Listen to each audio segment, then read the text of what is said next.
Hey everybody. So I am gonna demonstrate a lathe. Lathe, what is it? The lathe geometry. It's kind of funny because for me it's like I'm always fixated on meshes. Like this whole series is about meshes, but it's actually more about geometries than it is about meshes. Um, and there's a geometry called a lathe geometry, and the I chat, as what I normally do is I just have chat GPT make me a function. And so I said, hey, can you make me a candlestick function? And this is what it came out with. And I was just like, what even is this? Like, this makes no sense to me. I don't get it. Um, and so then so I started playing around. I made a simpler lathe geometry myself, which is like that, which was basically a copy of this and then just got rid of all of these and just made it like just two of these. And then after playing around with it, I realized, oh, okay, there are two values. One is the width. The very first one is the width. So you're going to tell it, or the radius. So I guess that's actually, yeah. So one is the radius of the thing that you're lathing, of the lathe that you're creating, and then one is the height. So if there's only 2 points, then that means that it's just a single lathe. Um, but I mean, it's just a single, like a cylinder or a like maybe a cone or something like that. Um, so like that is how that works. And so then it dawned on me, oh, a lathe is a physical instrument, a physical tool that people use, and it's really cool. They're really really neat because what they do is you kind of lock a piece of wood, like let's say like a round piece of like a log kind of thing, a small log, and then and you put on two ends, and then it's spin it around, and then you hold a very sharp thing, and you it carves off it kind of yeah, carves off different things, and people get really really talented where they're just like and they can make these beautiful things. Or you can have like machines that so you can have reproducibility. So that's kind of like what this is supposed to emulate, is that. So basically this, since it has the same width, it only has two things, it has the same width, and one starts at 0. This is the vertical position, and then the second one is the height. So it's got a width of 1. And I don't know if it's radius or diameter, and then a height of 1. So, and there it is. So yeah, it must be the radius because it definitely looks twice as wide as it is tall. So if we rotate it around the X, you end up with just like a tube. And there's not really a lot you could do with it. Like if you rotate it around the Z, you can't really tell anything. Um, I mean the Y, and I don't know. There's not a lot you can do with it at like a two lathe, but let's say just for learning purposes, we say that the lathe width at 0 is the lathe width plus 1. See, so now we have at the bottom we have a diameter or a radius of 2, and then at the top we have a radius of 1. So we're gonna end up with like a cone kind of thing, right? So did I not save? Yeah, I didn't hit save. And so once this thing builds, see, it kind of looks like, I don't know, like one of those things that people use as like to mark fields and stuff with. It's got like a little cone. If we rotate it around the x-axis, you can see there's like a little hole and all that. So that's really neat. So like, and then like what we could do is we could add a third one now, right? So just for create a new lathe with +1 entry. And then, and we could make this um,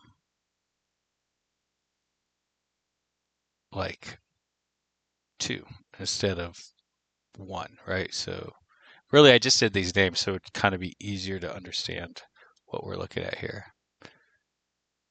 So now we're just waiting for it to rebuild and see, as you see, we have sort of like a, I don't know, like a goblet or something like that.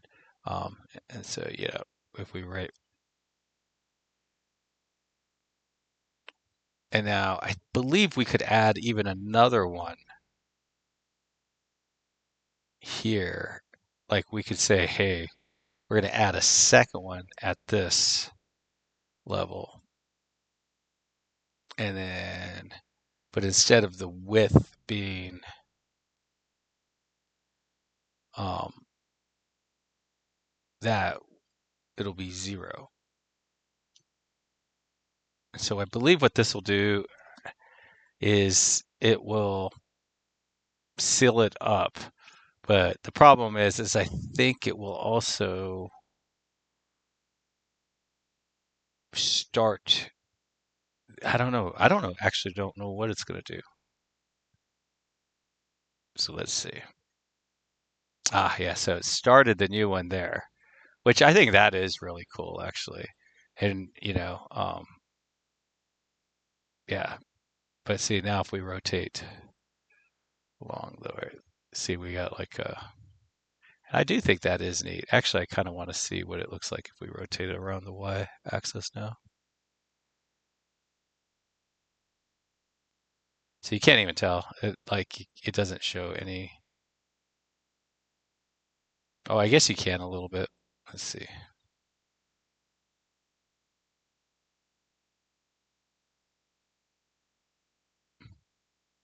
Yeah, so I can see a little bit of like motion in the middle here, but not a whole lot. It would probably be very, very obvious if there was something else. But this is a very, very neat shape, I think. And I don't know why it's weird. It's like there's a shadow or something getting cast or something. It's so interesting. I guess it's because of the spinning. Um, Now, this is not what I had in mind, right? Like what I had in mind was that it would just be um, connected. So if we did it here, if we swap these two, then what will happen is I think the pointy part will be on the bottom one. It'll look like it's balancing. Yeah. Is that right? No. There we go. Is that different? I think that is different, right? Yeah, that is different. Because the other one, the pointy thing was on the top. And so I think what we could do, I don't know, I'm just playing around now, is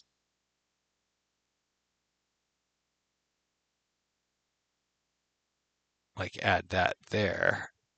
And so maybe it'll be like just 2 squares with a solid bottom.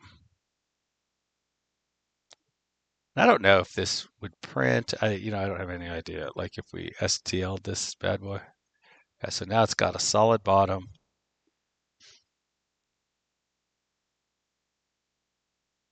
And that is how that works. And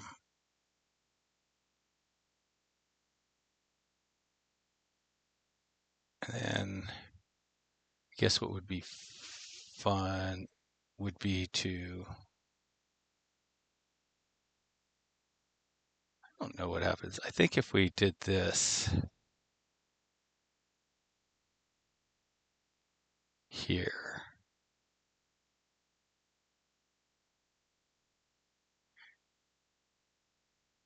oh, I'm missing my comma.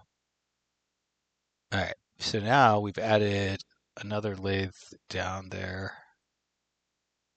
Should take it a second. And that is neat looking. I don't know exactly.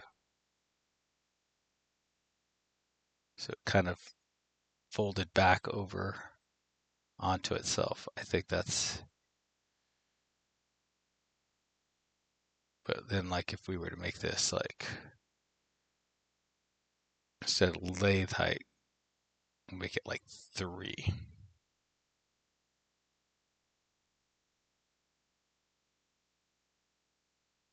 And that, yeah, that's pretty neat looking too. Now I kind of wanted to do a candlestick because I think a candlestick gives a lot. Oh, that is cool. Um, the candlestick gives a. It would actually be fun to print this out, right? Like it'd be kind of cool to have this print out because this would be like a top that you could spin, like a child's toy top, which would be really neat because you don't really see things like that very often, like why would you see them?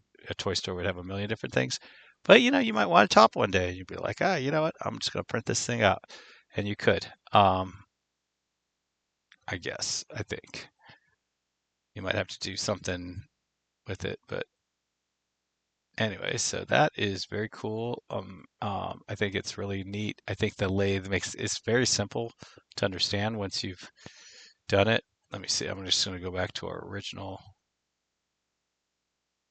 there, and then we'll tomorrow we'll do the candlestick. It's wild though, because like this just made no sense to me when I saw it. I literally spent like 15, 20 minutes just sort of going, what is this? I don't understand.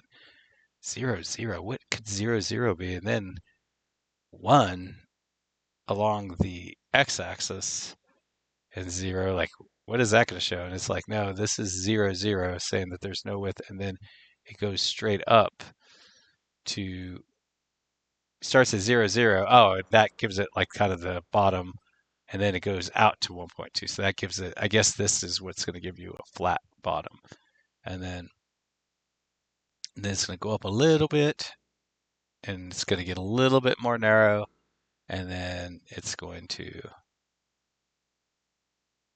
get a little more narrow and go up a little bit more. And anyway, so that is how that works. And this is what I'm going to push out to the thing. Yeah, this is simple lathe 001, and then I'll make candlestick lathe 001 probably next. Anyways, happy coding, everybody. Have a wonderful day. Bye.